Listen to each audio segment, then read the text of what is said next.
The Phantom of the Archives, the true story of the Radium Girls.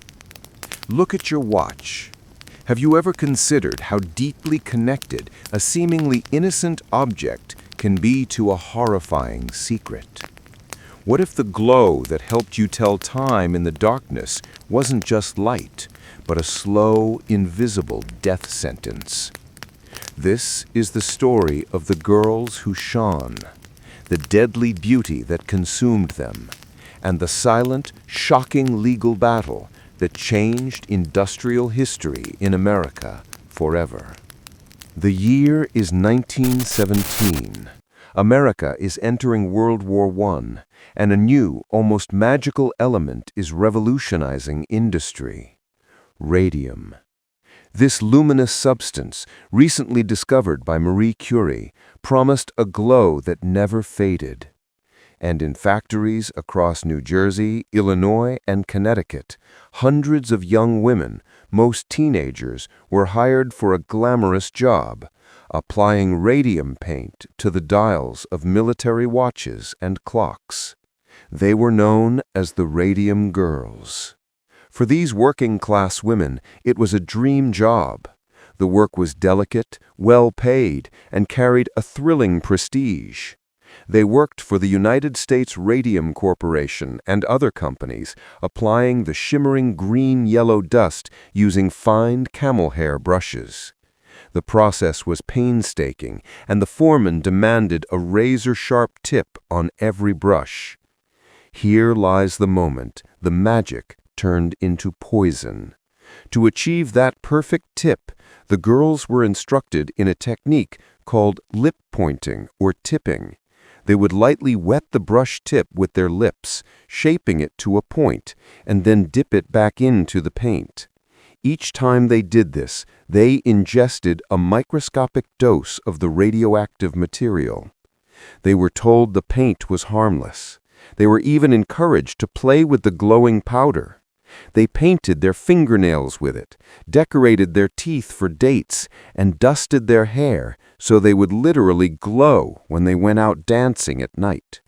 The glow was a symbol of their modernity and good fortune. But the radium wasn't leaving their bodies. Instead, it was doing something terrifying. Radium is chemically similar to calcium. When ingested, their bodies treated it like a nutrient, depositing it directly into their bones and joints. There, the radium began its relentless, invisible bombardment. By the mid-1920s, the horror began. The girls started suffering from mysterious and excruciating symptoms. First came crippling joint pain, often misdiagnosed as rheumatism. Then their teeth started falling out. Most shockingly, their jaws and facial bones began to disintegrate, a condition later named radium jaw.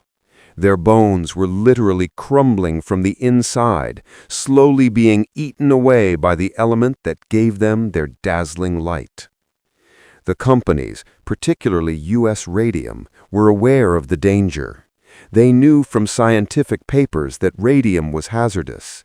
Yet they not only allowed the lip pointing, but actively denied any connection between the paint and the girls' horrific illnesses. They fabricated medical reports, blaming syphilis or other diseases to discredit the dying women. Meanwhile, the male chemists and supervisors who handled the radium in protected settings wore lead aprons and masks. They never used the deadly lip-pointing technique. One of the first to bravely fight back was Grace Fryer, who could barely walk from the pain. Despite repeated rejections from lawyers terrified of challenging a powerful corporation, Grace and 5 other women, known collectively as the Radium Girls, finally found an attorney.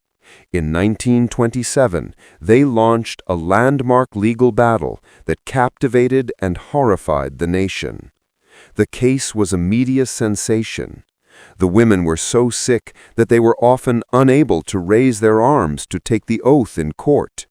The public was appalled by the image of young, vibrant American women being poisoned by their own employer for profit. The press dubbed the women the shining martyrs because of the faint, ghostly glow that still emanated from their clothes and their very bodies. The United States Radium Corporation fought viciously, using every delay tactic possible, hoping the women would die before the case could be settled. But the immense public pressure forced them to settle the case in 1928, providing the surviving women with a small amount of compensation, medical expenses, and an annuity. This initial settlement was a victory, but the real legacy of the Radium Girls was far greater. Their courage in fighting from their deathbeds led directly to the establishment of federal standards for worker safety in handling radioactive materials, the acceptance of occupational diseases, that an employer could